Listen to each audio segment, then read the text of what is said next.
तो अभी सेटअप लगा के मैंने रेडी कर लिया है। आप देख सकते हो नीचे हमारा सबवूफर है और दोनों राइट लेफ्ट में हमारे स्पीकर लगे हुए हैं और पावर सप्लाई भी मैंने इसमें दे दी है जो कि 24 वोल्ट्स की है और ये अप्रॉक्सीमेट 100 वाट दे देता है, बट ये 2 एम्पियर इस पे मेंशन है, बट ये आराम से 100 वाट की पावर दे देता है। जो हमारा बोर्ड है ZK-TB21 है, one of the best amplifier board है 2.1 में भाई, बहुत अच्छा आउटपुट इसका रहता है। एंड अभी इसको मैंने पूरे वायरिंग करके कनेक्ट कर लिया और डायरेक्टली मैंने इसे मैक से कनेक्ट कर रखा है। तो अभी इसको चलाते हैं और म्यूजिक अभी मैं NCS वाले के सॉन्ग से चलाने वाला हूँ। वॉल्यूम मैंने 50% खोल रखी है और जो सब वूफर है फुल कर रखा है, बट इसकी जो फ्रिक्वेंसी थोड़ी सेट कर रखी है और ट्रबल भी थोड़ा सा कम है और बेस भी है यहाँ पे। जो हमारे स्पीकर्स का बेस है थोड़ा सा मैंने कम कर रखा है, बट सब वूफर का मैंने पूरी वॉल्यूम मैंने खोल रखी है। तो चलो इसे प्ले करते हैं।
तो अभी मैंने स्पीकर्स के वायर निकाल दिए, सिर्फ सब वूफर कनेक्टेड है और सब वूफर की वॉल्यूम फुल है। और थोड़ा सा मैं वापस से सेट कर देता हूँ, तो मैंने वापस से पहले से सेट कर दिया। अभी इसे प्ले करते हैं।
तो अभी सिर्फ बेस की टेस्टिंग करते हैं, बाहर बेस कैसा आ रहा है।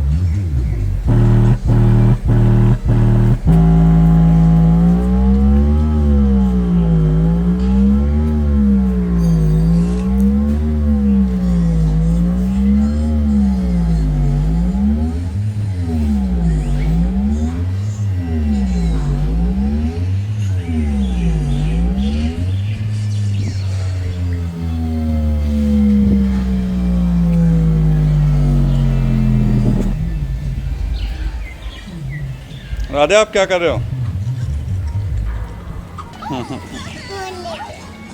तो यहीं देखोगे क्या फोन?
तो जो बेस है वो अच्छे से माइक में रिकॉर्ड नहीं हो पाया, और क्योंकि वोकल्स और आज बहुत तगड़ी क्लियर आ रही है, इस वजह से बेस जो है कैंसिल हो जा रहा है रिकॉर्डिंग में। तो मैंने एक छोटा सा वीडियो रिकॉर्ड किया है जिसमें मैंने बेस टेस्टिंग आपको अलग से दिखाई है, तो वो अभी आगे आपको देखने को मिल जाएगी। बाकी भाई साउंड बहुत ही ज़बरदस्त आ रहा है, पूरा रूम वाइब्रेट हो रहा है। आउटडोर भी मैंने इसकी टेस्टिंग की थी भाई, लाउडनेस है बट बेस बहुत कम मिला, बिकॉज ओपन एरिया है तो उतना साउंड नहीं मिल पाता है। तो बाकी आप देख लीजिएगा। बाकी जो कैमराज है वो जो साउंड का जो पंच है वो क्लियरिटी है वो अच्छे से रिकॉर्ड नहीं कर पाते हैं, तो साउंड टेस्टिंग में ज़्यादा बेटर तरीके से आपको नहीं दिखा पाऊँगा।